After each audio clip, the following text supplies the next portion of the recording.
ഓമന കിച്ചണിലേക്ക് എല്ലാവർക്കും സ്വാഗതം.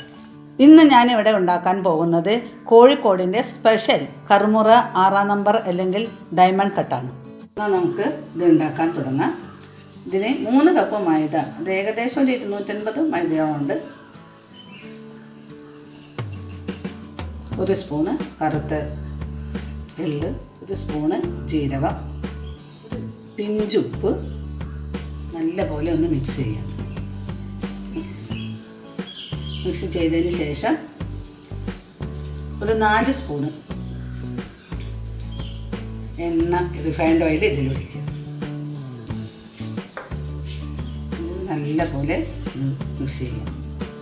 എണ്ണയും പൊടിയും കൂടി നല്ലപോലെ മിക്സ് ചെയ്യണം.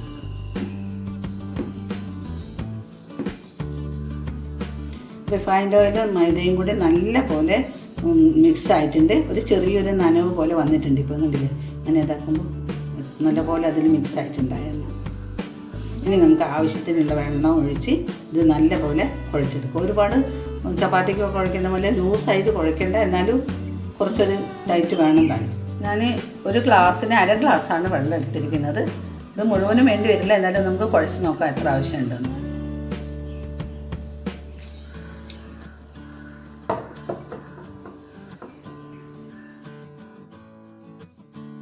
ഇനി നമുക്ക് ഇത്രയും കുഴഞ്ഞ് കിട്ടിയിട്ടുണ്ട്. മുഴുവൻ വെള്ളം ഒഴിച്ചിട്ടില്ല, ശകലം വെള്ളം ബാക്കി ഇരിപ്പുണ്ട്, 1/2 ഗ്ലാസ്സിൻ്റെ തന്നെ. ഇനി ഇത് നമുക്ക് കൗണ്ടർ ടോപ്പിലിട്ട് നല്ലപോലെ കുഴച്ചെടുക്കാം.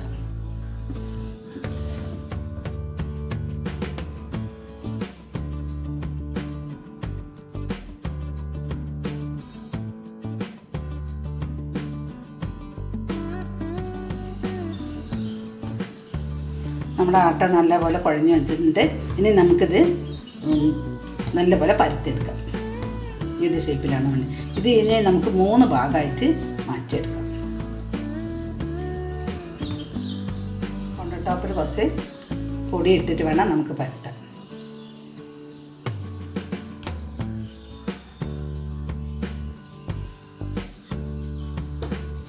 നല്ലപോലെ നിർമ്മേനെ പരത്തിയെടുക്കണം, കട്ടിയാവരുത്.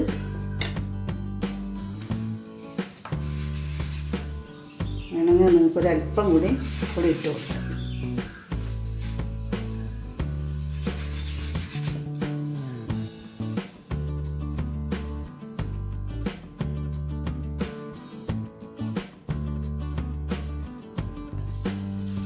ഇനി നമുക്കിതിനെ ഡയമണ്ട് ഷേപ്പിൽ കട്ട് ചെയ്തെടുക്കാം.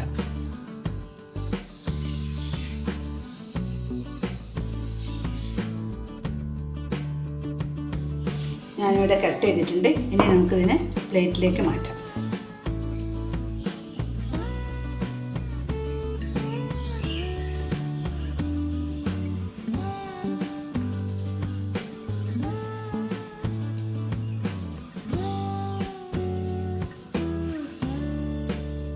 ഇനി നമുക്ക് ഇത് പെട്ടെന്ന് തന്നെ എണ്ണയിൽ ഫ്രൈ ചെയ്ത് കൊണ്ടുവരാം. ചട്ടി ചൂടായിട്ടുണ്ട്. ഞാനിവിടെ സോയാബീൻ ഓയിലാണ് ഉപയോഗിക്കുന്നത്. ആവശ്യത്തിന് നമുക്ക് വറുത്തെടുക്കാൻ മാത്രമുള്ള എണ്ണ ഒഴിക്കുന്നുണ്ട്. എണ്ണ നല്ലോണം ചൂടായിട്ടുണ്ട്. ഇനി നല്ലപോലെ ചൂടായോ നോക്കണമെങ്കിൽ ഒരു ചെറിയൊരു കഷ്ണം ഇട്ട് നോക്കാം.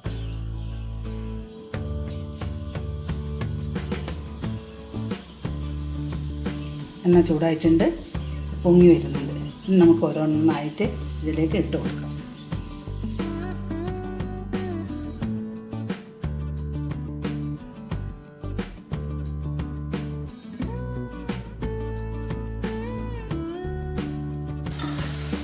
ഇത് മീഡിയം ഫ്ലെയിമിലിട്ടിട്ട് വേണം ഉണ്ടാക്കിയെടുക്കാൻ. ഇതിൽ സോഡാപ്പൊടി ഒന്നും ചേർക്കേണ്ട കാര്യമില്ല. ഇത് അങ്ങനെ ഇല്ലാണ്ട് തന്നെ നോക്കണ്ടില്ല, നല്ലപോലെ പൊങ്ങി വരുന്നുണ്ട്.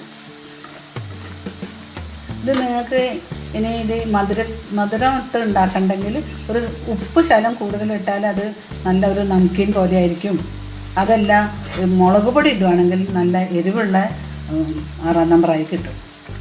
നിങ്ങൾക്ക് നിങ്ങളുടെ ഇഷ്ടത്തിനനുസരിച്ച് ചെയ്യാം. മധുരത്തിലോ ഉപ്പിലോ എരിവിലോ എങ്ങനെ ചെയ്താലും നല്ലതാണ്. നല്ലപോലെ അടപ്പുള്ള പാത്രത്തിൽ അടച്ച് വെച്ചാൽ നിങ്ങൾക്ക് കുറേ നാൾ ഉപയോഗിക്കാം. ഇനി എല്ലാം വീട്ടിലാരെയും വിരുന്നുകാർ വരുന്നുണ്ടെങ്കിലും അവർക്കൊക്കെ കൊടുക്കാനും കുട്ടികൾക്ക് കഴിക്കാനും വൈകിട്ട് 4 മണി പലഹാരമായി കഴിക്കാനും എല്ലാം ഇത് നല്ലതാണ്.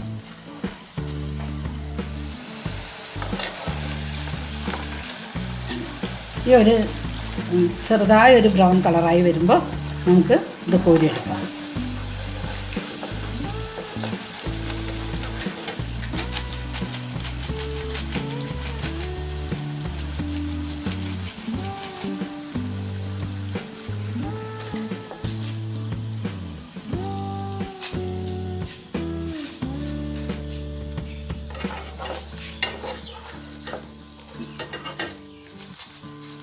ഞാനിതൊരു പേപ്പറിലേക്ക് വിരിച്ചിടുകയാണ്. ഇനി ബാക്കിയുള്ളത് ഇതേപോലെ വറുത്തെടുക്കാം.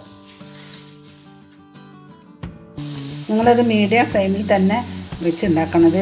തീ കൂടി പോയാൽ കരിഞ്ഞോ.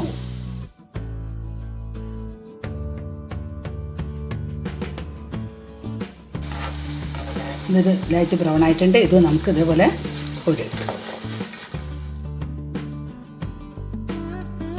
ഇനി അടുത്ത നമുക്ക് ഇത് പഞ്ചസാര പാനി ഉണ്ടാക്കാം. ഒരു 3/4 കപ്പ് വെള്ളമാണ് ഞാൻ ഒഴിക്കുന്നത്. അതിന് 1.5 കപ്പ് പഞ്ചസാര എടുക്കുന്നുണ്ട്.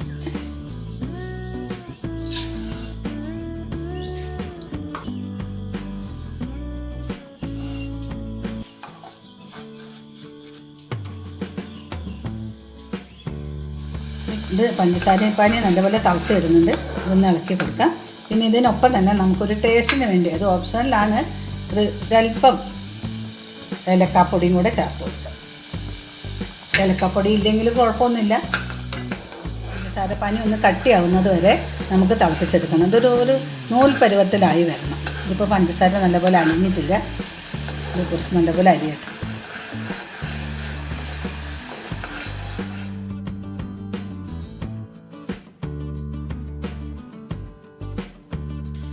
നമ്മുടെ പഞ്ചസാരപ്പാനി ശരിയായിട്ടുണ്ട്. ഈ ഒരു പരുവത്തിലായിമാണ് എടുക്കുന്നത്. ഈ ഒരു പരുവത്തിലായി കിട്ടിയിട്ടുണ്ട്. ഒരെണ്ണം പൊട്ടിച്ച് കാണിച്ചു തരാം. നല്ല ക്രിസ്പി ആയിട്ടുണ്ട്. ഇനി നമുക്ക് നമ്മളുണ്ടാക്കി വെച്ചിരിക്കുന്ന പഞ്ചസാരപ്പാനി ഇതിലേക്ക് ഒഴിക്കാം.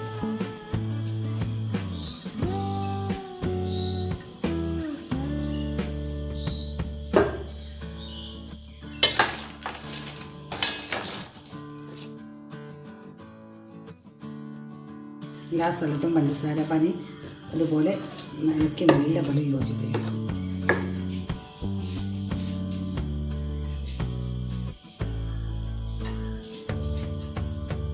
പഞ്ചസാര പാനിയൊക്കെ ഇതിൽ നല്ലപോലെ പിടിക്കുന്നവരെ നമുക്ക് ഒരു 2-3 മിനിറ്റ് വെയിറ്റ് ചെയ്യാം. അപ്പോൾ നല്ലപോലെ ഇതിലെല്ലാം ഉറച്ച് കിടക്കും. നമ്മുടെ ഈ പഞ്ചസാര പാനിയിട്ട് നല്ലപോലെ ഇതിൽ പിടിച്ചിട്ട് വേണ്ടി നല്ല സൗണ്ട് വരുന്നത്.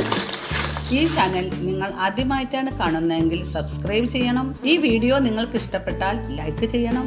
നിങ്ങളുടെ കൂട്ടുകാർക്കെല്ലാം ഷെയർ ചെയ്യണം. താഴെ കാണുന്ന നോട്ടിഫിക്കേഷൻ ബെല്ലിൽ ഒന്ന് ക്ലിക്ക് ചെയ്തേക്കണേ.